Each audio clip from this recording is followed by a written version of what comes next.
Alright, so hello. Welcome to part 2 of my disassembly. Earlier I had to cut it short because I had to go pick up my wife. So this is part 2. It's almost 11 o'clock at night. I'm going to try to remove this head today, hopefully. I'm going to go show you pretty much kind of what I did right now here real quickly. So in part 1, I basically just kind of removed all this front part. I did forget to mention that when you do disassemble your motor, you want to be top dead center when you do it. And that's what the manual says, and this was already top dead center when I pulled out the motor and everything. But yeah, you just want to make sure of that. So I removed all of this front part here, which is basically the cam gears, the timing belt, the plastic cover here, plus this pulley. And that was pretty much it. And I kind of put them all together there. And then I removed the valve cover just because you have to, hold on to this to remove this cam gear. And then since this is an AE92 block, the AE92s have this extra drain port on the head for the oil up here to go back down into the block, which is pretty cool to have. The earlier 4AGs didn't have that. So I might be using this head maybe, but if not, I'll probably have the machine shop make like a drain for the big port here to go down into this block here. But anyways, what I have to do now is just remove this hose that connects to the block or to the head. I'm just gonna have to remove that here, but first I gotta remove my ITB throttle body adapter here. It's real easy. It's just a 14 mil, or I believe a 12 mil. It's a 12 mil bolt. Pull those all out, pull that out so I can get access to kind of remove this hose and this small hose down here, just more room really. And then I'm gonna continue on to remove that, but first let's remove this one here first, and then I'll give y'all an update basically. So I'm just gonna put this right here. And yeah, let's get going. Let's see, I think it's a 12.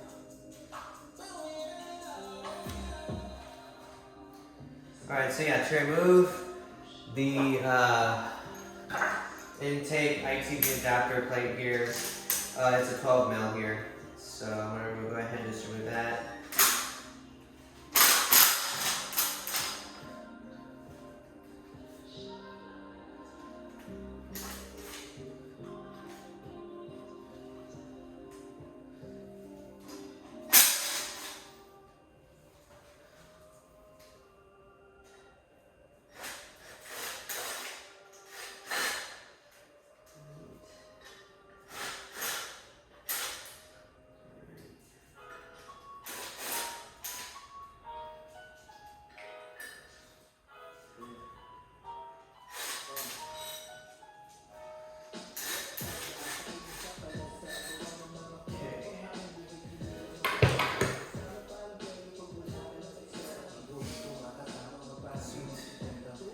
Alright, so this ITB I got is the adapter for 20 valve silver tops. It's a T3 ITB adapter here. This is what you need to run ITBs. There's other adapter plates and all that stuff, but this is the one I use. And the one for small port is different than the one for big port. You can tell because the small ports are obviously smaller than the big ports. But yeah, so that's it right here. Let me put this right here where the intake part goes. There you go. Alrighty. And then let me just show you here the cooling stuff here too here, so you can see it. So on this side, so I pulled out the adapter plate, so it kind of gives me more access to remove this.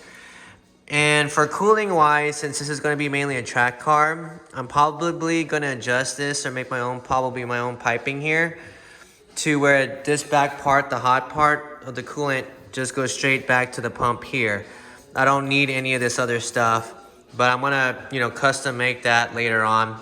And that's what I did on my previous 4AG, and it seemed to work just fine, cooling and everything, no issues there. So I'm gonna do the exact same deal, make custom lines and all that good mess for this. But like I said, I'll worry about that later here. So I'm just gonna remove these hoses.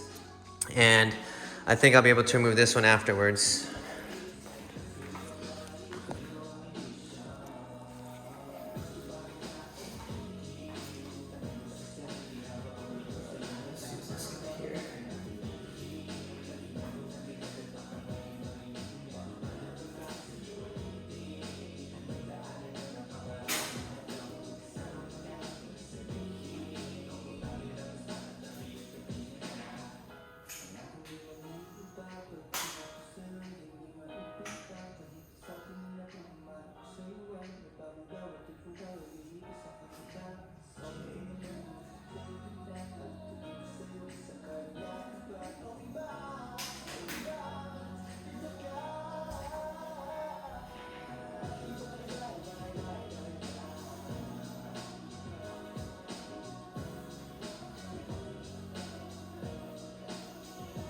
Here comes the hard part.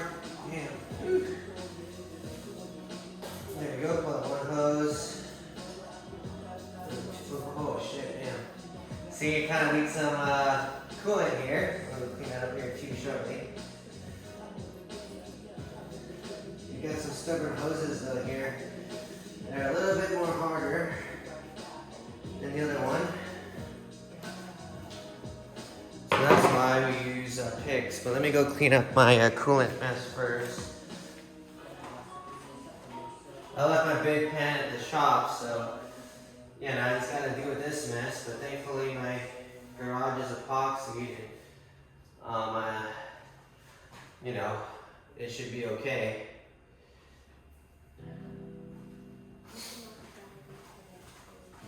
Let me get new gloves here too.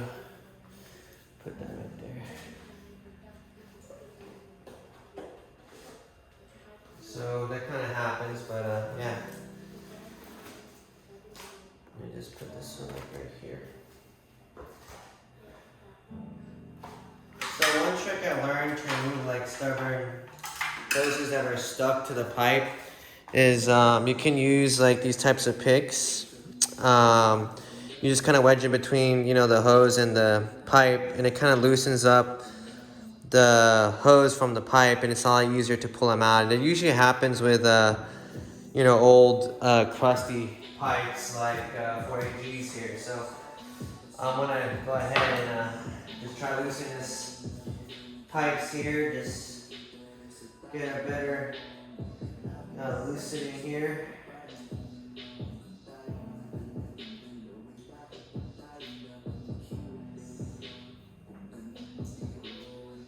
And this motor had some pretty rusty coolant, so I can tell it's probably a very tired motor, but hopefully it can be refreshed at the machine shop and decked and hot tanked and all that good stuff going on with it. That's what I hope, at least. That's why I am disassembling this whole motor, because yeah, it's my spare, but I do need to make sure like 100% that I can still use this motor for its purpose. Hopefully I can. So yeah, just gonna go pull this guy out of here, hopefully. Alright, so yeah. Alright.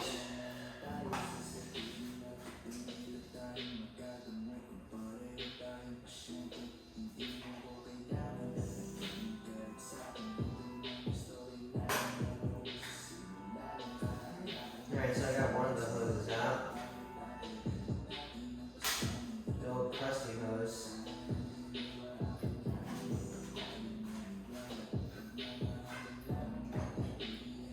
One's pretty stubborn, but at least it's out. That's what matters. Well, one part is out. Just pull this one out.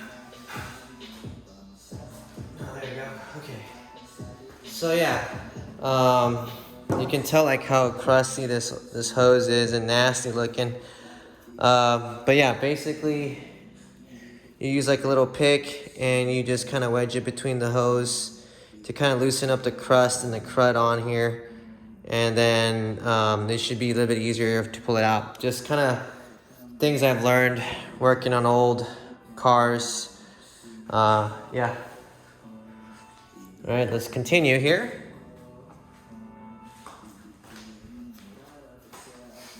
Alright, so it's all good there here.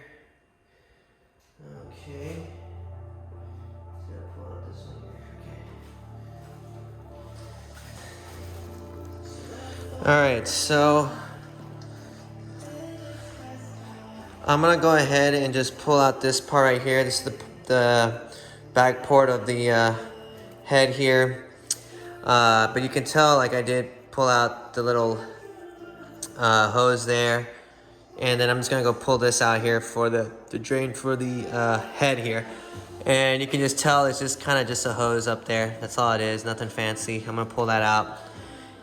And yeah, just try to make it easy.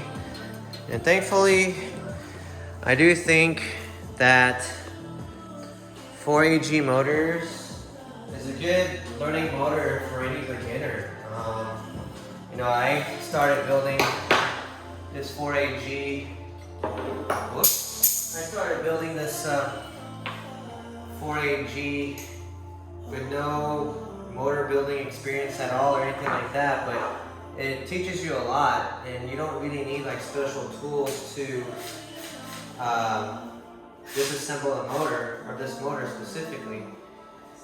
And yeah, like what I like to do is, if I can keep the bolts together, I will. I'm missing a bolt here, but I'm probably gonna go to the hardware store and just probably replace all these bolts with good stainless steel new ones and deal with that. It's probably gonna be cheaper than going to the dealer and getting the OEM stuff too, or possibly not even having it in stock.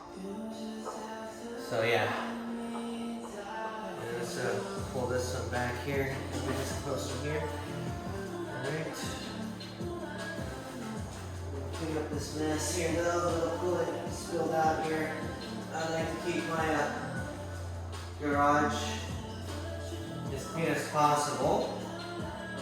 And as far as my 8.6, I used to keep it here, but now I keep it in storage.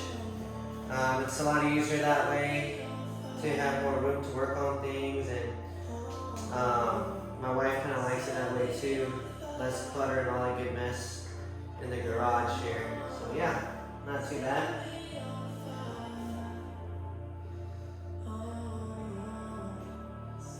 Okay, so we're good here. That's all good. We can probably pull this one out here too here. Let's see like that for now. Okay. Alright, so let's give you a little update in the back here so y'all can see. Okay, so yeah, I pulled out the back part here. You can tell already like how rusted the coolant on the head. So yeah, I would definitely say this is probably a very tired motor. I'm hoping the internals are still good, and just a refresh should be good enough, but we'll see at the machine shop. So I pulled out the drain hose for the head here, and then I pulled out this big hose, the big coolant hose here, and then the small coolant hose right here. And I did that by removing the ITB adapter plate just to get more room back here because it was kind of tight. And then, so that's pretty much it for the part where that kind of holds or connects the block to the head there. I think I removed everything I needed to remove. Next is to access the head bolt. So to get to the head bolts, you have to remove the camshaft itself. And there's a sequence to it, and I looked it up online. And it's basically you remove outside, so you got 1, then the middle part here, 2, and then 3. And then you go to here, and then here. So, like I said, outside, then to the third one right here, and then to this back one here. And then you go to the middle, and then this middle one right here. And the sequence is that you want to tighten them up uniformly. So, like do half a turn here, then half a turn, half a turn. You don't want to like completely loosen this one, then completely loosen this one, then completely loosen this one. Because like I said, the camshafts are under pressure. So if you loosen one side only and the other side's still tight, you can actually like bend the camshaft. And you don't want to do that. When I was putting my head on the Honda, I didn't follow the sequence, whatever, and I ended up messing it up. So lessons learned, it was like the hard way. And that was before I built or rebuilt my 4AG. So yeah, just one of those things to mention. And no, and I believe these are like 10 mil bolts. I'll double check again. And yeah, that's pretty much it there. And you wanted to also, I want to mention, take note of these caps here, because E is for the exhaust side and you have the I for the intake. You do not want to mix these caps up. They are built the way they are, and if you mix these numbers up or anything, you're gonna mess up and probably wear out your camshaft really quick. So take note of these guys. So it goes like exhaust 1, then 2, then 3, then 4, then 5 at the back. Same thing with this one here. It's intake 1, then 2, 3, then 4, then 5. This one is actually from my other head I had, because the cap was actually scored up. So yeah, it's not most ideal, but you know, building on a budget and stuff, it did the job. So yeah, that's pretty much it there. So I'm gonna remove this and I'll give you guys an update here. All right.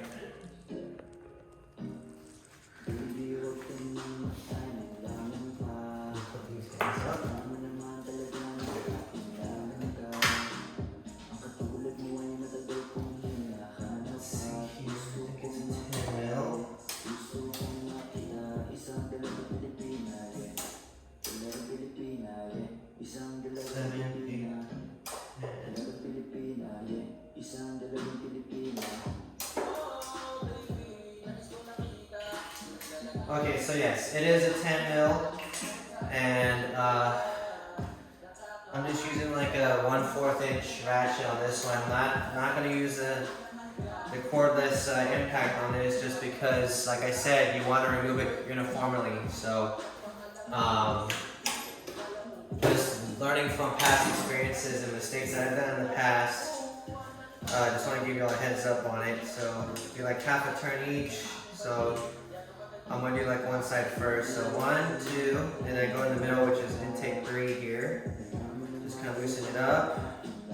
And then intake 5 next. So just half a turn. And then put this tape over here instead. And then go to intake 4 here. And then I'm going to go to intake 2 here. And I do use the long socket, or the long socket here, because of these bolts here on the head. They give you lots of clearance. So once you go back here, you loosen it up, then you go again here. So yep, and then you go to 3 again, intake 3, intake 5, and then you go back to intake 4, and then back to intake 2. And now they're kind of hand loose here, so now since they're hand loose, you can actually remove them here. This one's a little bit too loose. Which part is too tight actually here?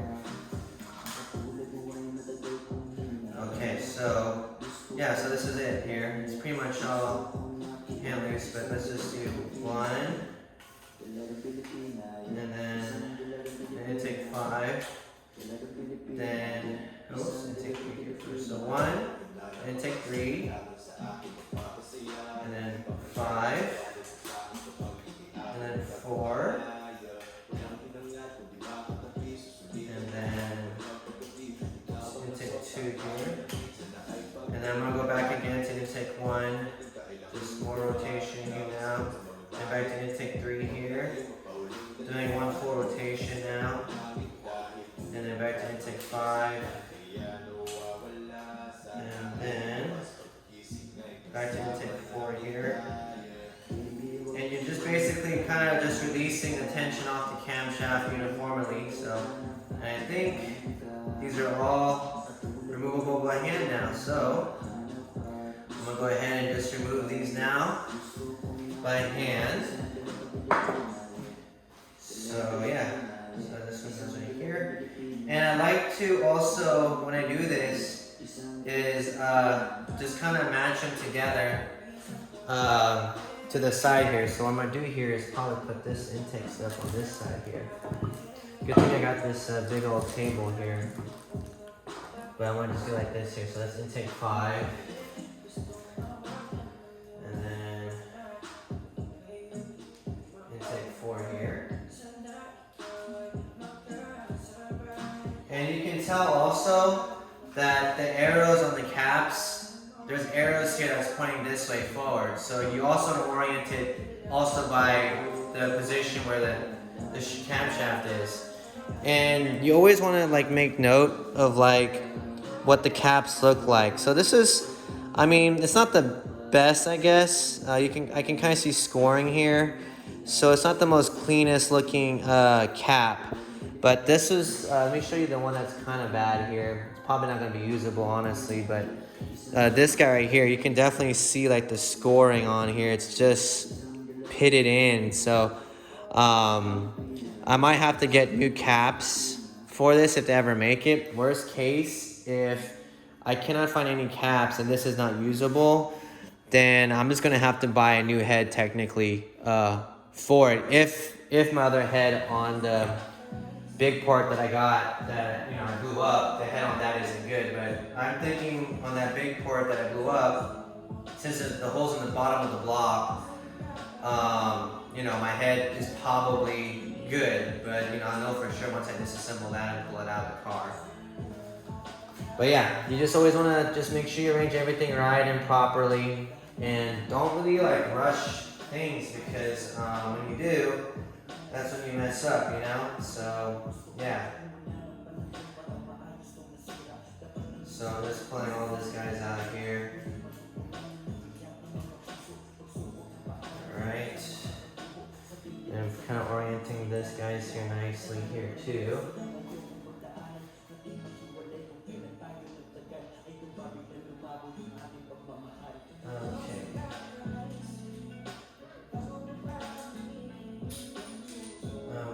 This motor, I never ever taken apart yet or tore it down. I just kind of put top dead center when I took it out and put, you know, I started building up my other big port that I bought from Harris, which is he's a really good guy. Actually hooked me up with the 4AG on it, and it did well, you know. I ended up getting podium or 3rd place before the motor blew, so.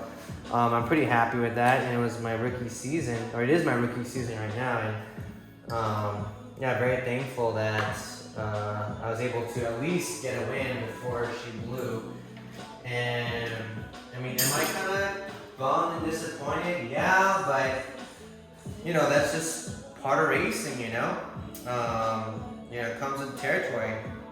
All right, so I pulled out the intake side here. This is the cam, also the cam shaft gasket. You always want to make note of the orientation. Like you can tell it's flat, right? Because on the other side, it's, oh, let me get the light here again. Oops, ouch.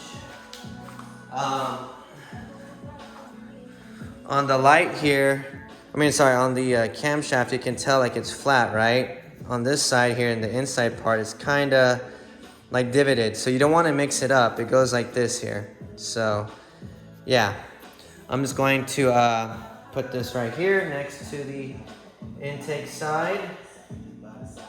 All right, and you always want to inspect the camshafts too, but you can tell like this one's kind of bad. Like this is kind of pitted, so I don't even think this is usable, but I do have a spare camshaft just in case of issues like that. But like I said, I am going to take the disassembled motor to the shop, to the machine shop, have them take a look at my head and the engine, the block and everything. I just disassembled it myself because for one, you save money on labor from the machine shop doing it, and two, You can also, you can see yourself how it looks like, if it's good or not. Alright, so this one I'm going to do the same sequence where I basically do exhaust 1, which is the very front part of the cams here. Then I go to exhaust 3, then I go to exhaust 5, then 4, then 2, and I repeat that process again. And I always do like half a turn on each of these bolts here, just to be uniform here. So yeah. So 1. So half a turn here. This is actually more tighter too. Holy cow. Okay. Damn. Okay. That is tight. So I'm breaking it off here. Just using a 1/4 inch, but I might have to use half an inch, honestly, for this. Or 3/4 inch probably. Oh, let's get in there here. Alright. Oops, so I messed up. I did 1, 5. It's 1, 3, 5. So let me just do the 3 here. 2. Alright. I'm just doing half a turn here basically. Okay. And then 5 I did. And then 4. Okay. Okay, and then 2 next. Okay.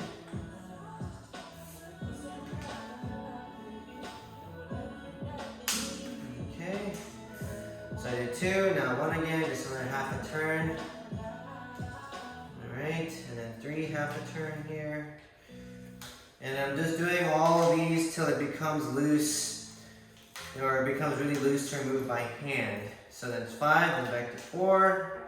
4 is a little bit with some pressure in there. 2, same thing, but I'm just doing half a turn here. And then again, half a turn on exhaust 1, which feels pretty loose to me. Exhaust 3 here, do like that. And then exhaust 5. And then exhaust 4. Still feels a bit tight on exhaust 4, but not too bad. Exhaust 2 is almost pretty loose already. Alright, so then I go to exhaust 1 again, which is pretty loose. And then 3 again, half turns. And then 5. Okay, then back to 4. And 5 again, and then 2 again. And I just keep on doing it till everything feels pretty loose, but I can tell 3 here, and then 5. Okay, so it feels pretty decently loose. And 4, and 2. Yeah, so everything feels pretty loose here now. I can actually move it by hand, so I'm gonna do that now.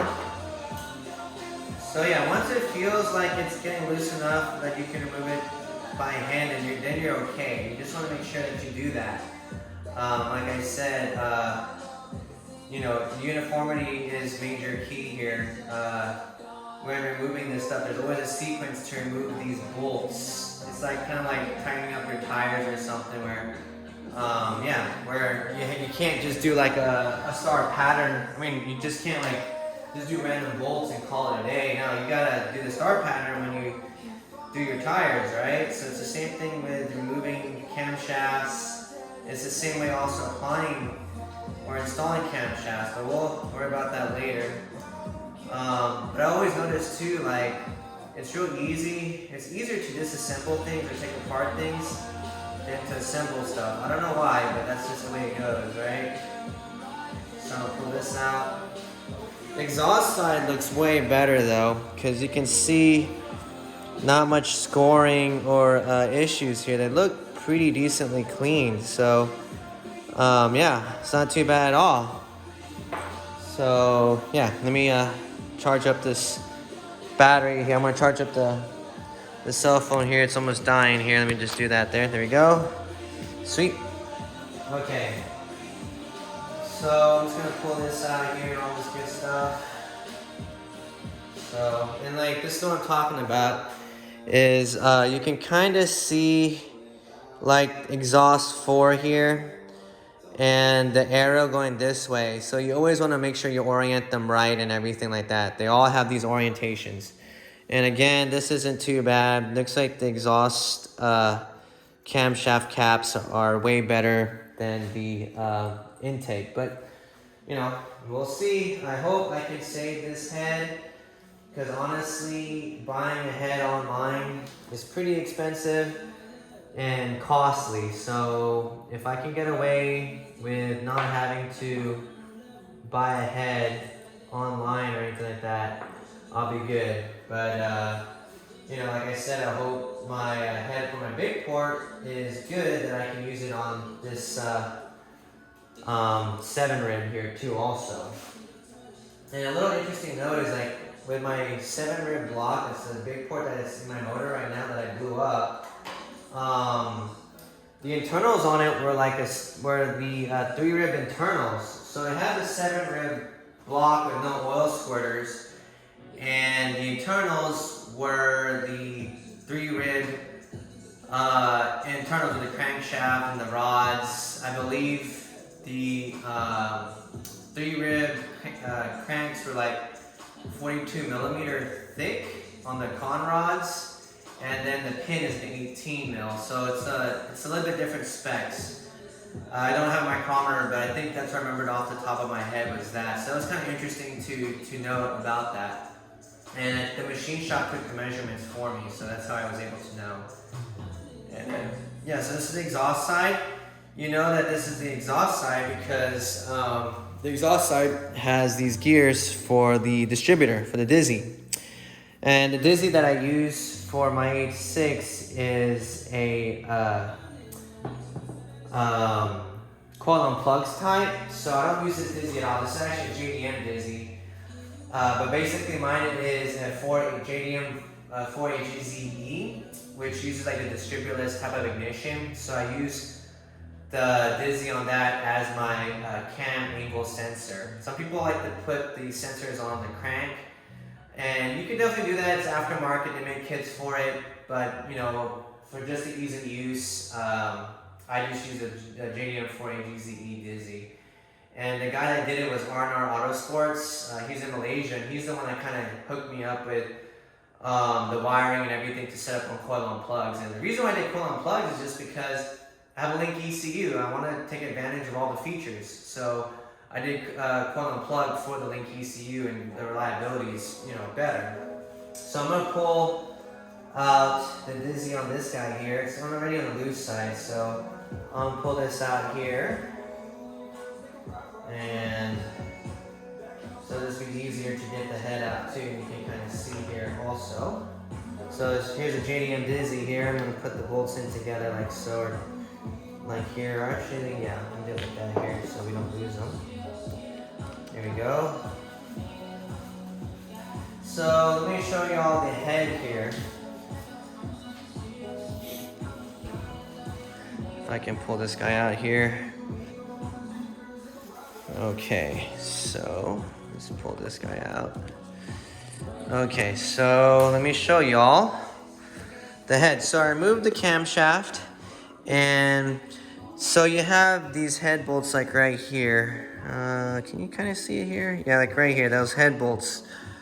Let me get my light here, my flashlight here. It'll be probably a lot easier if y'all can see, right?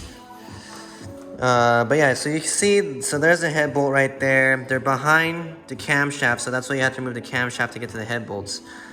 And there's a sequence to them, and I'm gonna have to look it up, but I believe it's from outside to inside, and it's the same process where you basically do it uniformly, where you know, do half a turn on each bolt, and then you do it to the point where all the bolts are kind of loose by hand. So yeah, you want to make sure of that. Let me just double check here. I'm using my laptop here so I can see. Let me see here. If my laptop didn't freeze. I hate that when that happens.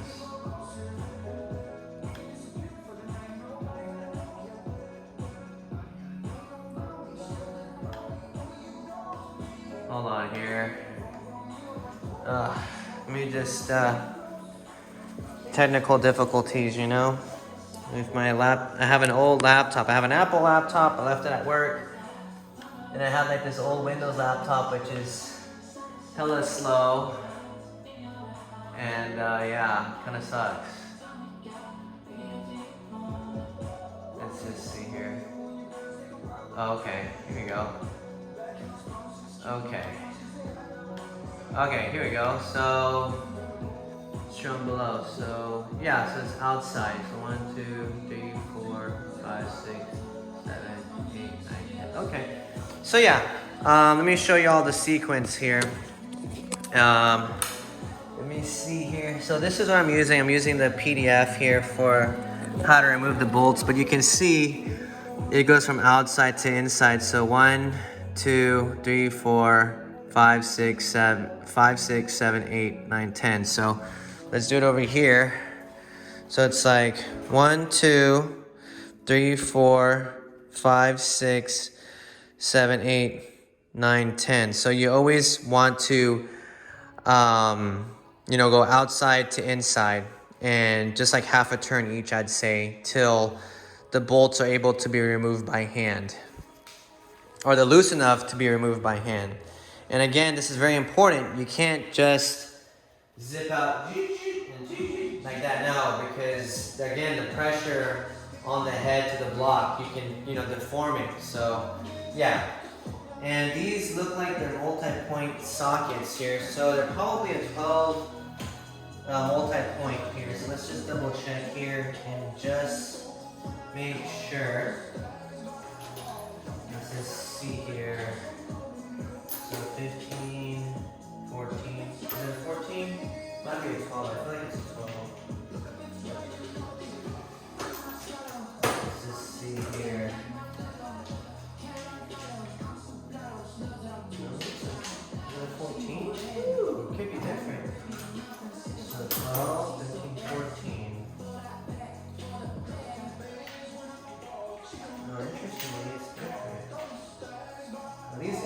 These aren't ERP. I don't think so. No, I don't think they are.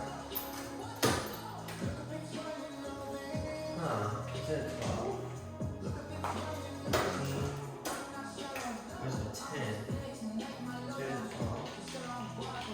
Oh wow, these are 10, I think. 10 multi-point. Let's just see here. I think it's a 10. I think it's a 10.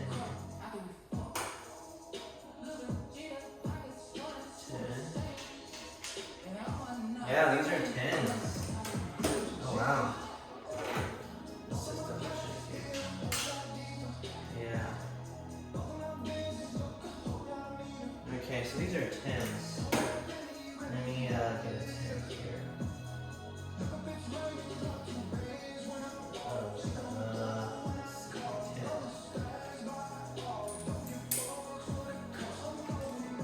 Yep, so it's a 10 multi-point socket, so it's not a specialty tool or anything like that. All right, cool, sweet. All right, so what I'm gonna do here is use, you know, my ratchet here and just double check again the sequence. So 1, 2, 3, 4, 5, 6, 7, 8. Okay, yeah. All right, so cool. So here we go. It's on the loose side here. Again, just uniformly, just remove it here. Oh man, this is heavy too. Holy cow, I might have to use my breaker bar. It is heavy.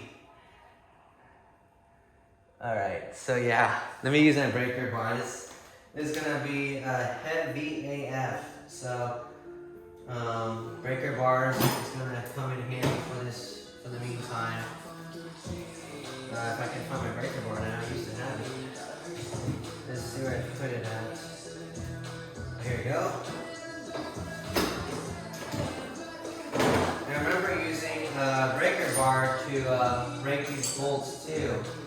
Because yeah, it's heavily tight on there. Because these bolts are torqued to yield. So you torque them and then you stretch them. So with the stock bolts at least.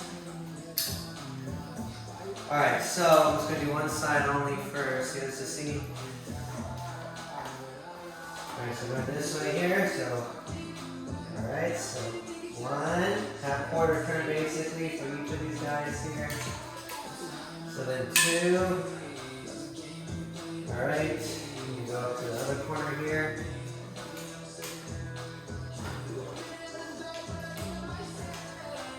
Okay. Right. And this guy can shake your next. Alright, so 4. And then 1.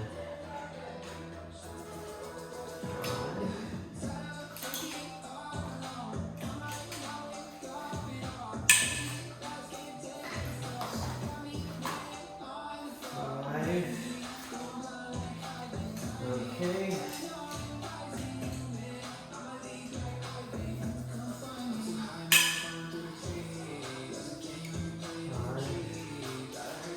6.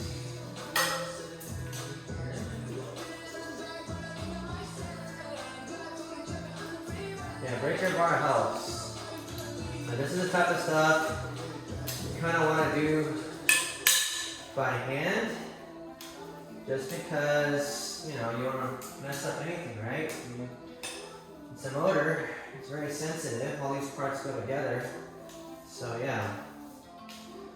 But I do want to document this process for y'all, so at least, you know, if someone wants to build a 4A, they know at least some tips on what to do. And I'm also just doing it really for myself. So once you get down in the middle, you go back to the outside again. So, bam, it's getting a lot looser too now.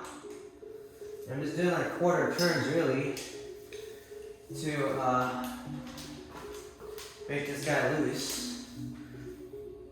Alright, quarter turns. And then go back up here. So you kind of just work your way up from the outside to the inside. Yeah, so that's how I messed up a Honda head. I didn't know that there was a sequence to tighten these guys.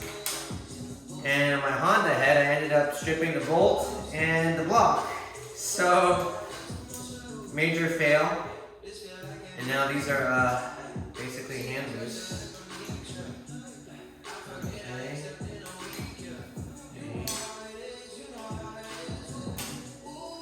So, they're actually easy to remove now. They're all loose now. And you don't reuse head bolts. I would not recommend you be using head bolts. Like I said, these are torqued to yield. So you basically torque them and then you stretch them out again. So once you stretch the bolt, it's like kind of permanent, and if you loosen them, it's no good, because when you stretch it and you loosen them, you kind of make them weak again. So that's how you blow head gaskets and stuff, and it's not fun. Alright, so it's pretty much removable by hand here. It's really easy to remove. So let me see if I can just pull them out. Oh yeah, okay, cool. Right, let me just double check now again and make sure that I can just remove the bolts. Okay, so sometimes you can.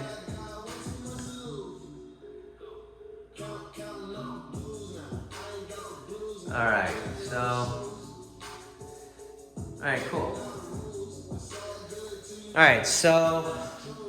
Yeah, so basically, once it's removable by hand, you can just unscrew it. And yeah. So this is the head bolt. Kind of has some grease on it. And let me also make a note here for y'all about the washer. There's actually some washers here that y'all can also just see here. Let me show y'all here. Let me just adjust this here so at least we don't lose anything here. Alright. Okay, and probably, I'm just setting up my table here. Don't you worry about me. I'm just gonna set this up because I'm planning to put the head over here on this side of the table. And then I can show y'all what I'm talking about here. So, Alright, so I remove one of the head bolts just to show y'all. It's removable by hand, so it's really easy. So all the pressure is taken off now. Like I said, if you do it the incorrect way, you can actually warp the head. So that's not fun. Let me show you the washer here though. So you remove a head bolt and there's a piece of washer here. You want to make sure that you get it.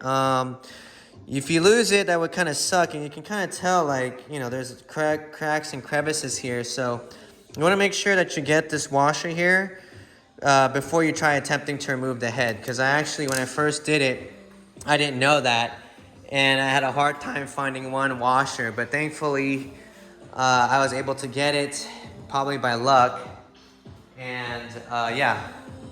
So let me go ahead and do that here for you here. But yeah, I'm just gonna hopefully just remove the head, and then should be good, hopefully. So I'm using needle nose pliers to kind of get the, you know, head bolt washers here. I will be using ARP studs, head bolt studs, and all ARP bolts internally, because I do think what also might have probably caused the failure too could be the connecting rod bolts. And so just to be uniform, I'm just going to do ARP bolt everything. That's probably the best way to build a track build. Even if it's mildly stock, from I guess my experience, since you're putting the motor underneath high stress for a constant period of time, the stock components will wear out a lot faster than like aftermarket ones, or better aftermarket ones at least. So yeah, and I'm just going to do this one by one. And you can tell, also I want to make a note, I just pulled out the exhaust side of the bolt. And let me get this here, I'll show you here shortly. So I just pulled out the exhaust side of the bolt, and the exhaust side of the bolt is actually longer than the intake side. So make note of that. You also want to make note of lengths and stuff. So exhaust side bolt is longer than the intake side. So make note of that. And you know, I make a little Sharpie marker and I just say intake on one side. So yeah. And make sure you get the washers too on the head and stuff here. And yeah, so this is like my second time disassembling a 48G. So I'd say I'm fairly comfortable in, you know, pulling it out and stuff. But of course, you know, you always want to take your time. You don't want to make mistakes and stuff. You always want to make sure that, you know, you're doing it right, you know? Because it can get very expensive if you're not careful. So always take your time, make note of things, and you'll be good, you know? But I am thankful that I learned how to work on cars. I used to definitely be the type of person that would just take it to the shop and I'll just drive at the track type of deal. You know, I'll tell like the mechanic, hey, you know, car did this, blah, blah, blah, can you fix it? But there's also something special about building a motor or working on your own car and also tracking it, because, you know, you become more connected to the car, really. You know, you'll be more aware of what's going on and stuff, and kind of get more familiar with what's happening. So I am thankful for that part. And you do save, you know, some money on the labor at least to do it yourself. The most important thing is just having time, and that's kind of the hard part for me, because I do work, you know, 12-hour shifts at the hospital and stuff, and you know, I do other things also besides car stuff, and it does get difficult to kind of manage, you know, like I'm married, so, you know, you gotta spend time with your wife, and, you know, spend time with your dog. And I don't have the kids, but I have my dogs with me, so you spend time with them too, so you always gotta manage your time wisely and everything. So yeah, but it's good fun though. I do love racing and tracking and all that goodness, and very, very thankful that I can do it. I definitely would say though, like, it does take some money, so I do work a lot of hours just so I can go racing, but it's all worth it because it's like my golfing, it's really comforting to know and therapeutic to know, it's very, very fun, So yeah, feels good. Alright, so how am I removing the bolts? It's just kind of like outside to inside now. It's all removable by hand. And just making note of which exhaust is the stud. So remember, the head bolt is, the longer head bolt is the exhaust side, and the shorter head bolt is the intake side. And I noticed there's like some gunk inside the head bolt too, so I wonder what happened there, but we'll see. I know when I did an oil change on this small port when I got it running, there were some little chunks in the magnetic drain plug, so I hope, at least the crank is still good. I am going to replace the bearings and rings on this if everything's all good, and I am going to upgrade the bearings to like race bearings. There is this company I saw that they make race bearings. I think it's like ACL race bearings or something like that. I forget. It's on my non-racing website. But yeah, I am definitely going to upgrade the bearings to like racing type of bearings here. Just because I did use like factory bearings, and I'm pretty sure they're not the ones that caused the issue, but since the motor is going to be disassembled and everything, you might as well just, just go all out, and if everything's going to be like upgraded bolts and stuff, you might as well upgrade the bearings, because if one part is weaker, that's going to probably be the weakest link and fail, so you just want to upgrade everything so nothing's the weakest link really. Alright, we're almost done here. I think I got one more bolt here, and I can actually pry the head out. So I'm gonna go ahead and just get that going here.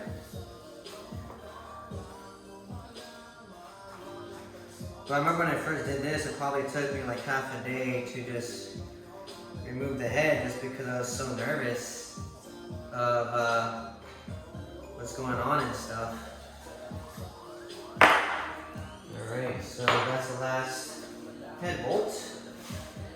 Now, since everything's all disconnected or taken out, I should hopefully be able to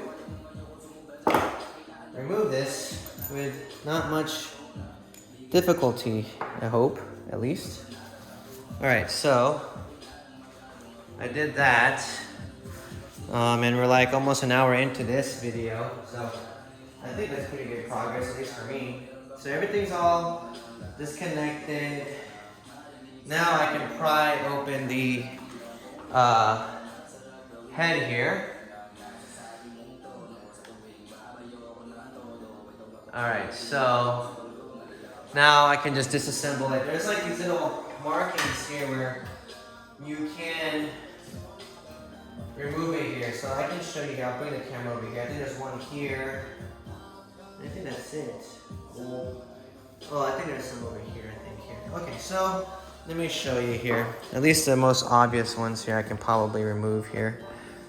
Alright, so let me pull this out. Okay. So once everything's all taken out, like the head bolt and the washers are out, you have like this little thing here where you can kind of like wedge like a screwdriver to pry it open. Same thing kind of on this side here. And then, there's not a whole lot here, but I think you can probably pry it open from this side here. And I think that's it really. There's nothing else. But hopefully, like I said, it should be easy to do. All right, so let's just put you back on the stand here again. And then, yeah, let's do it. And I think after that, that's pretty much it for tonight, I guess, because it's, you know, 11:50 p.m. right now, and I got work at 7 a.m. and working for the next like 2 more days in a 12-hour shift. So yeah, so I'm gonna go probably just real easy. Sweet. Okay, so it was actually really easy to pull out. So it goes up like this, and when you pull this out, don't flip the head upside down because you have these shim buckets that the camshafts aren't holding onto. So I made that mistake too, where I lifted it up just to see the valves, right? The buckets on the camshaft came off and it went everywhere. So I was like, oh shit. So I found them all and luckily I was able to put them back in, but don't do that. Just pick it up. Just pick it up like this and lay it down. So that's what I'm gonna do here.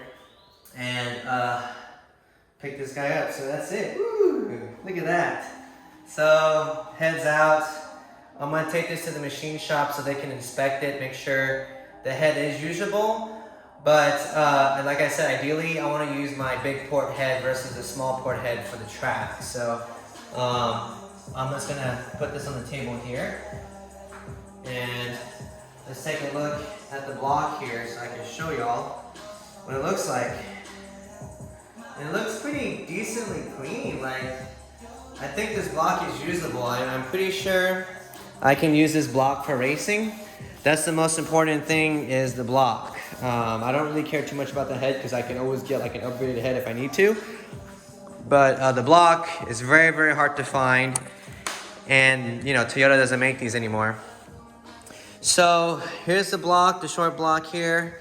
I'll disassemble this in some other video. But just quick inspection. It looks, let me get the light here. Let me show y'all here. But it looks decently, like, you know, clean. Yeah, not too bad at all. Just kind of like rust marks, but probably from it was just sitting in my garage and stuff. But yeah, you can kind of tell it's not too bad. You know, there's no like pitting, I'd say. It looks decently clean. So this gives me hope that this is a rebuildable block. And yeah, so that's it for today's video. That's how you remove a head on the 48G. I do want to give, you know, special thanks to the 86 guys and the track friends that I have. You know, they've been helping me out a lot with the track, and also like when my motor blew up, I had some friends already offer their 48Gs to me, and I'm very, very blessed and thankful for that. So I just want to thank everyone out there. Like I was talking, like Tyson, I bought his 7AG motor, and then I'm talking to this dude named Tony. He has a 7-rib block. I was, you know, give a special shout out for him for hooking me up on that, so at least I can have a spare motor when I put this one inside the car. And then also, you know, some other peeps from Austin too. I just kind of met them through Facebook, but some of them, they kind of offered me their 7-rib block too. So I really do appreciate that, and I just want to thank everyone out there for that. You know, without y'all, I probably won't be able to do any of this. So yeah, thank you. So next episode, disassemble this long block, or the short block basically, and then take it to the machine shop, and yeah, that's it. Alright, well, see ya. Thanks for watching.